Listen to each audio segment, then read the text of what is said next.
Alors, c'est une demande tout à fait légitime et une demande qui date de très longtemps parce que la France, dans les années 50, a commis de nombreux massacres au Cameroun, notamment dans l'ouest et une partie du littoral, alors que de nombreux Camerounais s'étaient levés pour demander l'indépendance et la fin de la colonisation.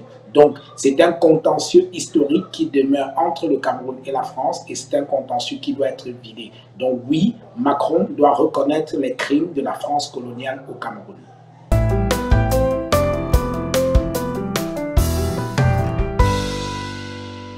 Il est évident que Emmanuel Macron va chercher à faire un peu mieux que son prédécesseur François Hollande qui, en 2015, de passage au Cameroun, avait vaguement reconnu qu'il y avait eu des problèmes dans le processus de décolonisation du Cameroun. Donc, il va falloir que Macron aille un peu plus loin en reconnaissant explicitement les crimes de l'armée coloniale française au Cameroun, en présentant également des excuses au peuple camerounais pour ce passage noir de l'histoire du Cameroun. Donc, il faut espérer que Emmanuel Macron ira un peu plus loin que son prédécesseur François Hollande.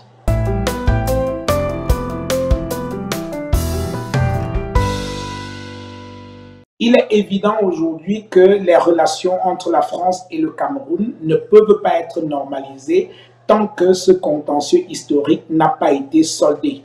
Aujourd'hui, les autorités françaises se plaignent de ce qu'il y aurait un sentiment anti-français au Cameroun. S'il y a ce sentiment anti-français au Cameroun, cela en partie justifié par le passé colonial assez dur et cruel de la France dans ce pays.